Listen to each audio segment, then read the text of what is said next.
Hello, welcome to દ્રષ્ટિસ cooking tour. આજે આપણે બનાવવાના છીએ ઇન્સ્ટન્ટ ખમણ. તો ચલો તેના ઇન્ગ્રીડિયન્ટ્સ જોઈએ. તેના માટે આપણને જોશે 8થી 10 નંગ જેટલા પલાળેલા લાલ મરચાં, 1 ચમચી જેટલી ખાંડ, તેલ, 1 ચમચી જેટલું મરચું, જીરું, સફેદ તલ, 2થી 3 મોટા ટામેટાં, લસણની કણી અને સ્વાદ અનુસાર નમક. હવે સૌ પ્રથમ આપણે ચટણી બનાવીશું. ચટણી માટે મેં અહીંયા મિક્સર જારમાં પલાળેલા લાલ મરચાં એડ કર્યા છે, ત્યારબાદ ટામેટાં, ત્યારબાદ આપણે 8થી 10 નંગ જેટલી લસણની કણી ઉમેરીશું, 1 ચમચી જેટલું આપણે આખું જીરું નાખીશું, 1 ચમચી જેટલી ખાંડ ઉમેરીશું, ત્યારબાદ લાલ મરચું ઉમેરીશું અને 1 ચમચી જેટલું તેલ એડ કરીશું. ત્યારબાદ સ્વાદ અનુસાર નમક ઉમેરી અને આપણે આ બધી જ વસ્તુને ગ્રાઇન્ડ કરી લઈશું.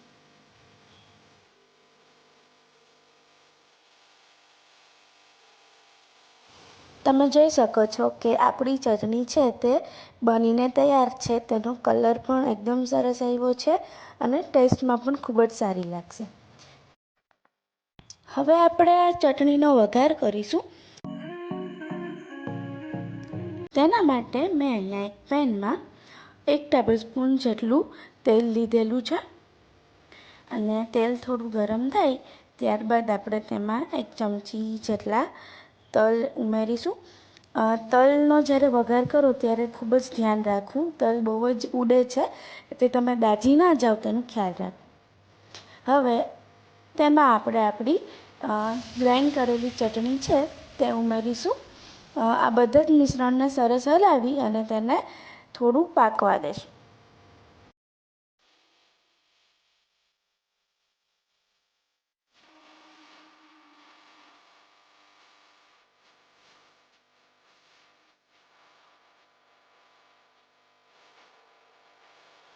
પાંચ મિનિટ જેટલું આપણે આ મિશ્રણને કૂક કર્યું તો તમે જોઈ શકો છો કે આપણી ચટણીના બધા જ જે ઇન્ગ્રીડિયન્ટ્સ હતા તે સરસ કૂક થઈ ગયેલા છે અને હવે આપણી આ ચટણી છે તે રેડી છે. તો હવે આપણે આને એક સર્વિંગ બાઉલમાં ટ્રાન્સફર કરી લઈશું.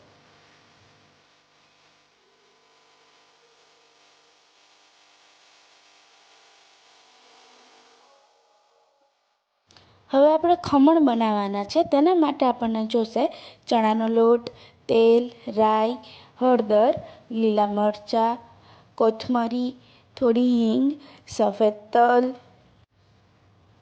નમક, ખાંડ, થોડો બેકિંગ સોડા અને લીંબુના ફૂલ.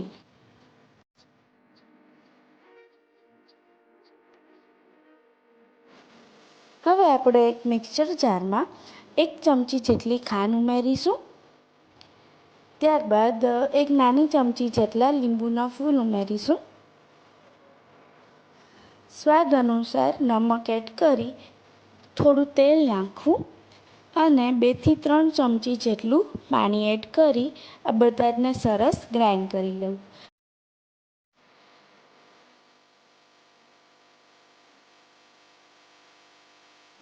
હવે આ ટેક્સચરની અંદર આપણે 1 બાઉલ જેટલો ચણાનો લોટ એડ કરીશું. ત્યારબાદ 1/2 ટીસ્પૂન જેટલી હળદર અને થોડો સોડા ખાંડ એડ કરી 2થી 3 ચમચી જેટલું પાણી ઉમેરી અને ત્યારબાદ આપણે આ મિશ્રણને ગ્રાઇન્ડ કરી લઈશું. તમે જોઈ શકો છો કે આ રીતનું એકદમ સરસ લીસું બેટર છે તે બનાવવાનું છે. ત્યારબાદ આપણે તેને વિસ્કરની મદદથી સરસ ફેટી લઈશું. તમે જોઈ શકો છો કે આપણું મિશ્રણ સરસ ફેટાઈ ગયું છે અને કોઈ પણ લમ્સ નથી રહ્યા.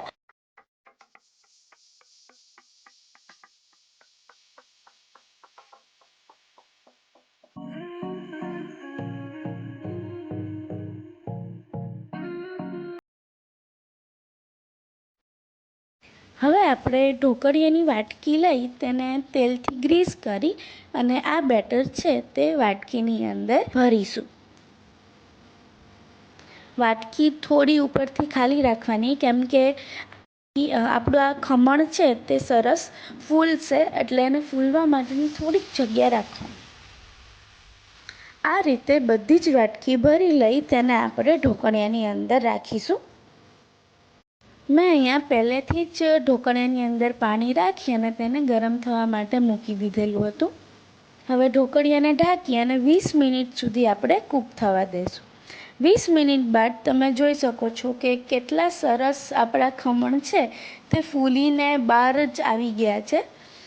હવે ખમણ છે તે રૂમ ટેમ્પરેચર ઉપર આવી જાય અને વાટકી ઠરી જાય ત્યારબાદ તેને હાથની મદદથી કિનારીઓ પહેલાં અલગ કરવી અને ત્યારબાદ આપણે વાટકીમાંથી ખમણને અનમોલ્ડ કરીશું. કદાચ ખાવાનું મન થઈ જાય તેવા એકદમ સ્પંચી જેવા આપણા ખમણ તે બેક થઈને રેડી છે.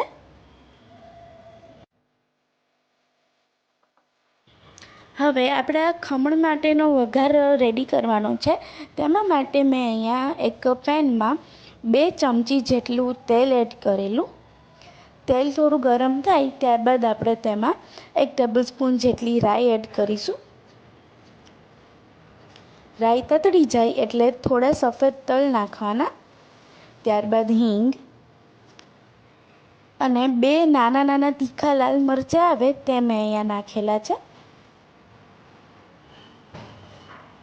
ત્યારબાદ અહીંયા મેં અડધાથી થોડું ઓછું એવું પાણી નાખેલું અને ત્યારબાદ 1 ચમચી જેટલી ખાંડ ઉમેરી ધાણા ભાજી સ્પ્રિંકલ કરી અને તેને આપણે કૂક થવા દઈશું.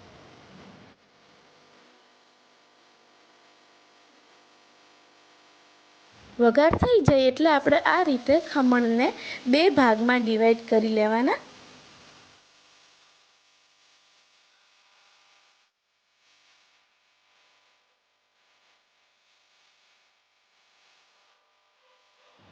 હવે આ રીતે હું અહીંયા એક ભાગ ઉપર ચમચીની મદદથી વઘાર રેડી રહી છું અને એક ભાગ ઉપર આપણે જે ચટણી બનાવેલી લાલ તે અહીંયા રાખીશ.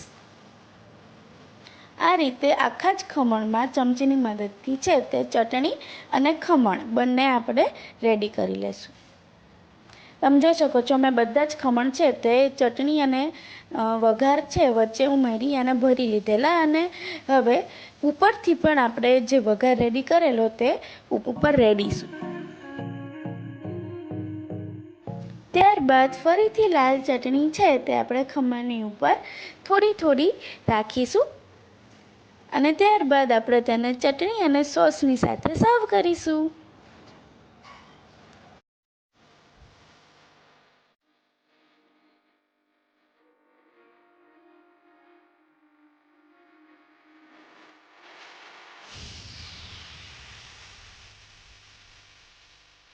તો તૈયાર છે આપણા તરત બની જાય તેવા ઇન્સ્ટન્ટ ખમણ. જો તમને અમારી રેસિપી ગમી હોય તો પ્લીઝ લાઈક કરજો, શેર કરજો અને સબસ્ક્રાઈબ કરજો. Thank you all of you.